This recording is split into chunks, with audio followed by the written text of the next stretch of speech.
Order. Let me thank the ranking member, Lindsey Graham, for his help.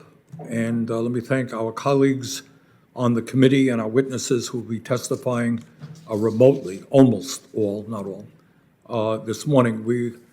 Right now, there is a vote that has been called. It'll be the first of 4 votes. So I think you're going to see members moving in and out. Last week, as some may recall, the Budget Committee held a hearing on income and wealth inequality in America. We talked about the economic absurdity of 2 people in this country, Jeff Bezos and Elon Musk, owning more wealth than the bottom 40% of the American people. 2 people owning more wealth than the bottom 40%. We talked about the obscenity of the 50 wealthiest Americans owning more wealth than the bottom half of our society, 165 million people, while over 90 million Americans are uninsured or underinsured, unable to go to the doctor when they need.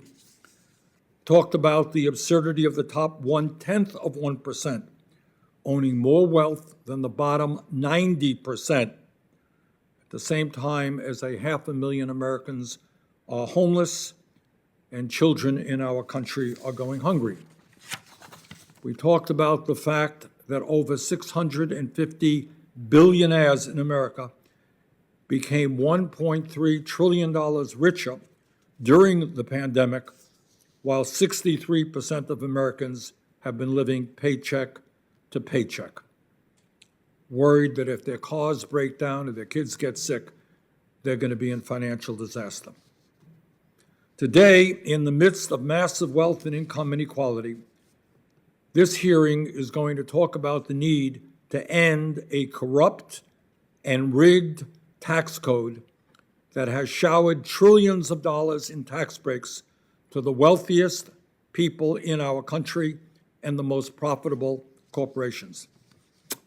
Warren Buffett, one of the very wealthiest people in America, is right. Buffett is right.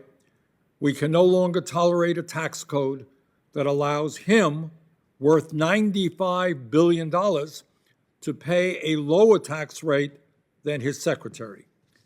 We can no longer tolerate many large corporations making billions of dollars a year in profits, paying nothing, zero, in federal income taxes, while at the same time, half of older Americans have no retirement savings and no idea about how they'll be able to retire with dignity. According to recent studies, in America today, the top 1% is responsible for 70% of the taxes that go unpaid each year. In other words, the top 1% is evading some $266 billion in federal taxes each and every year.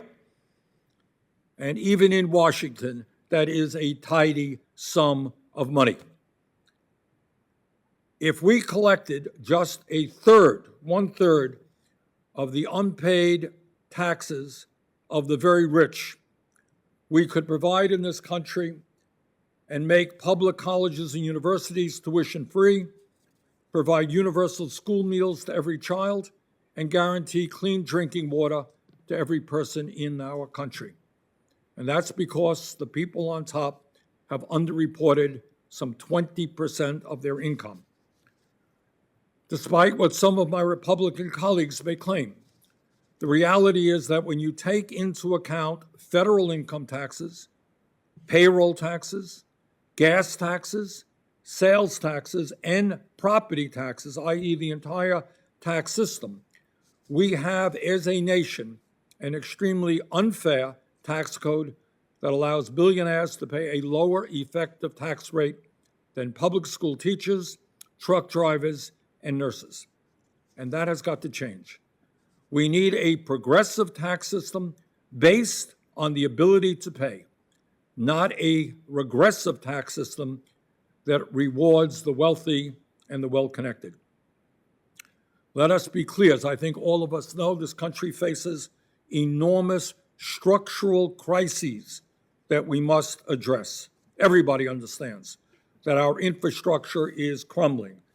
That is our roads, bridges, dams, wastewater plants, sewers, culverts, and yes, affordable housing. That's going to take a lot of money to rebuild our crumbling infrastructure. In order to combat climate change, which is an existential threat to our planet, we need to fundamentally transform our energy system to make it energy efficiency and to build sustainable energy systems. Also an expensive proposition.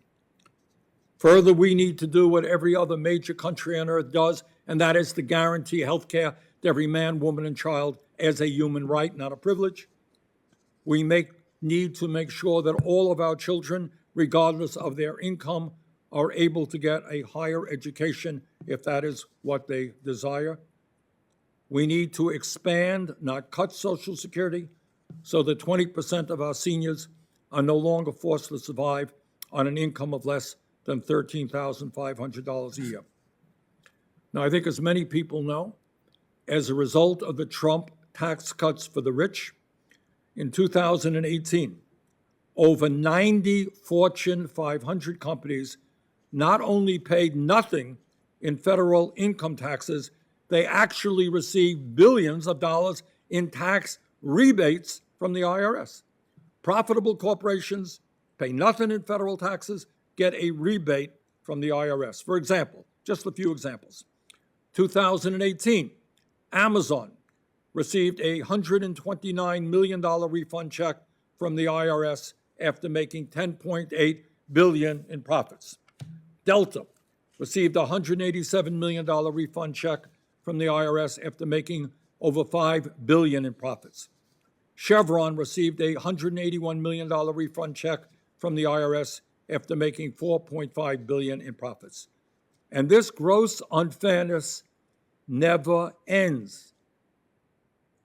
Recently, as many know, some of my Republican colleagues introduced a bill to give a $1.7 trillion tax break to the 650 richest families in America, families who are now worth over $4 trillion. So in the midst of all of the problems facing our country, some of my Republican colleagues have decided that what we should do is give massive, massive tax breaks to the very, very wealthiest families in America, the top 0.1%. For example, under this effort to completely repeal the estate tax, which some of my Republican colleagues are talking about, the Walton family, the richest family in America, and the owners of Walmart would get a tax break of up to $88 billion. Got that? Richest family in America, under the repeal of the entire estate tax, will get an $88 billion tax break. Family of the wealthiest individual in the world, Jeff Bezos, owner of Amazon. Complete repeal of the estate tax would mean that that family would receive a tax break of more than $70 billion. Meanwhile, under that plan to completely repeal the estate tax, over 99.9% of families in America, including every family farmer, rancher, and small business owner, would get nothing, not a penny in tax relief. Why? Because the estate tax repeal only applies to people who inherit over $11.7 million in wealth.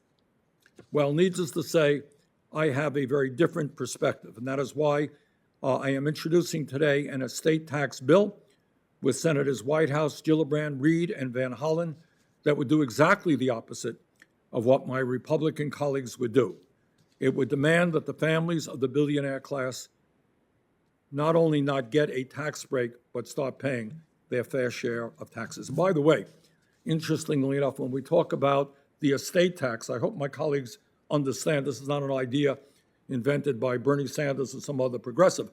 It was an idea developed, created by a good Republican named Teddy Roosevelt.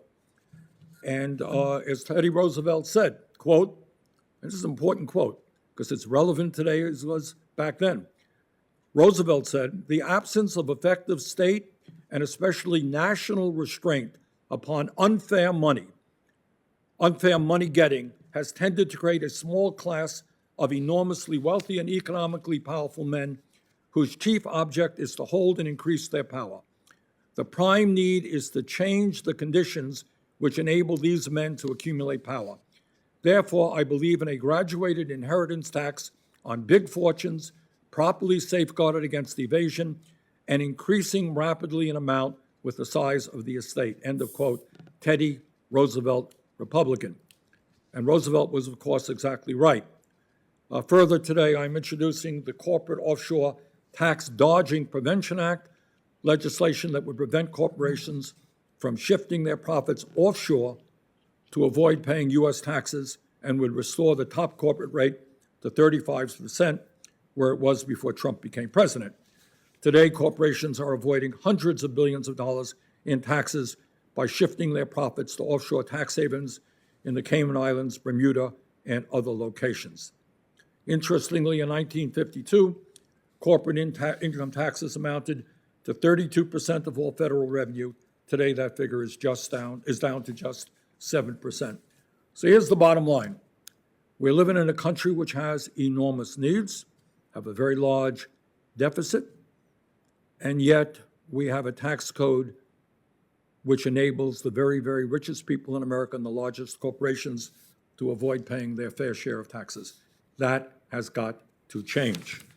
And with that, I am happy to give the mic over to my colleague, the ranking member, Lindsey Graham. Thank you, Mr. Chairman. These are